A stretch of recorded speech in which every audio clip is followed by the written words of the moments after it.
এফচু যেহেতু political party নহয় সেইকাৰণে প্ৰত্যেকটো ইলেকশ্যনতে আমাৰ ৰোল নাথাকিবও পাৰে গতিকে এতিয়ালৈকে আমি ইয়াৰ ওপৰত আলোচনা কৰা নাই আমি আলোচনা কৰিম যেহেতু আমাৰ ইস্যু আছে আৰু যোৱা 2014 বিজেপিয়ে এটা কমিটমেণ্ট দিছিলে যদি ক্ষমতাত আহোঁ আমি বড়ো সমস্যা সমাধান কৰিম আৰু এইকাৰণে আমি বিজেপিক ভোট দিছিলোঁ আৰু তেনেকুৱাই তেখেতসকলে 7জনকৈ MP পাবলৈ সক্ষম হৈছে গতিকে এতিয়া আমি ইয়াৰ ওপৰত চিন্তা চৰ্চা কৰিম বৰ্তমান আলোচনা চলি আছে মাজে মাজে চৰকাৰৰ লগত আৰু তেখেতসকলে আমাক আশ্বাস দিছে আমিও মানে তেখেতসকলক বিশ্বাস কৰি আছোঁ যে সমস্যা সমাধান হ'ব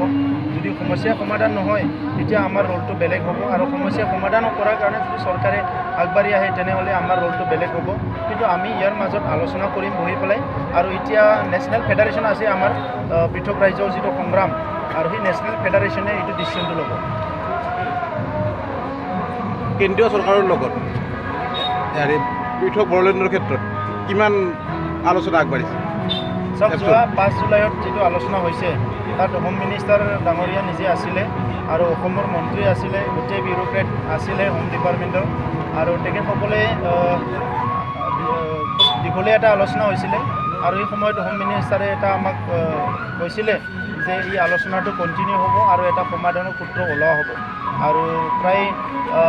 2.5-3 মাহৰ ভিতৰত পুনৰ এটা আলোচনা হোৱাৰ কথা আছিলে গতিকে আমি অপেক্ষা কৰি আছোঁ যদি আলোচনাটো হয় তেতিয়া ভালেই হ'ব যদি ইনকেছ আলোচনাটো নহয় তেতিয়া আমি আমাৰ সংগ্ৰাম চলি আছে আৰু চলি থাকিব BTADৰ বাহিৰত থকা বড়ো সমাজৰ বাবে এফচুৰ ভূমিকা কেনেধৰণৰ চাওক BTADৰ বাহিৰত BTAD বুলি নহয় প্ৰস্তাৱিত বড়োলেণ্ড অঞ্চলৰ যিহেতু আমাৰ দাবীটো এটা ছেপাৰেট ষ্টেট আৰু বহুত গাঁওবিলাক আমি এতিয়াও ছেপাৰেট ষ্টেটত অন্তৰ্ভুক্ত কৰাৰ কাৰণে চৰকাৰক কৈ আছোঁ বহুত গাঁও বাহিৰত ৰৈ গৈছে সেই গাঁওবিলাক অন্তৰ্ভুক্ত কৰিব লাগিব আৰু যিখিনি গাঁও ইয়াৰ পিছতো বাহিৰত ৰৈ যাব সেই গাঁওখিনিৰ কাৰণে এটা পলিটিকেল এৰেঞ্জমেণ্টৰ কথাটো চৰকাৰৰ লগত আলোচনা কৰি থকা হৈছে যে ৰাজনৈতিক অধিকাৰটো দিব লাগিব ভূমিৰ অধিকাৰটো দিব লাগিব জীয়াই থকাৰ কাৰণে যিটো সাংবিধানিক অধিকাৰ যিখিনি লাগে সেই অধিকাৰখিনি দিব লাগিব সেই কথাটো চৰকাৰৰ লগত আলোচনা কৰা হৈছে আৰু এই কথাবিলাক বহুল আনি আলোচনা হ'ল আৰু চৰকাৰেও ইয়াৰ ওপৰত চিন্তা চৰ্চা কৰি আছে যে BTADৰ বাহিৰত যিখিনি ভূমিপুত্ৰ বড়োসকল ৰৈ যাব তেখেতসকলৰ কাৰণে কি অধিকাৰ দিয়া হ'ব এই কথাটো আলোচনা কৰি থকা হৈছে জনগোষ্ঠীক জনজাতিকৰণৰ ক্ষেত্ৰত এফচুৰ ভূমিকা স্থিতি কেনেকুৱা চাওক যিটো শ্বেডিউলিং ইস্যু এইটো এটা সৰু ইস্যু নহয় অসমৰ 6 জনগোষ্ঠীয়ে ST বিচাৰিছে মাত্ৰ এইটো নহয় ভাৰতত আৰু বহুত মানে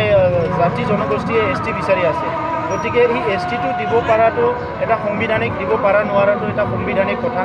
আৰু সংবিধানত যিসকলে ক্ৰাইটেৰিয়া ফুলফিল কৰে সেই সকলক ST দিবই লাগিব আৰু যিসকলে ক্ৰাইটেৰিয়া ফুলফিল নকৰে সেই সকলক ST দিব নোৱাৰে গতিকে আজি অসমৰ যিটো 6 জনগোষ্ঠীৰ কথা ইয়াত কিছুমান জনগোষ্ঠী আছে যি জনগোষ্ঠীয়ে ক্ৰাইটেৰিয়া কোনোদিন ফুলফিল কৰিব নোৱাৰিব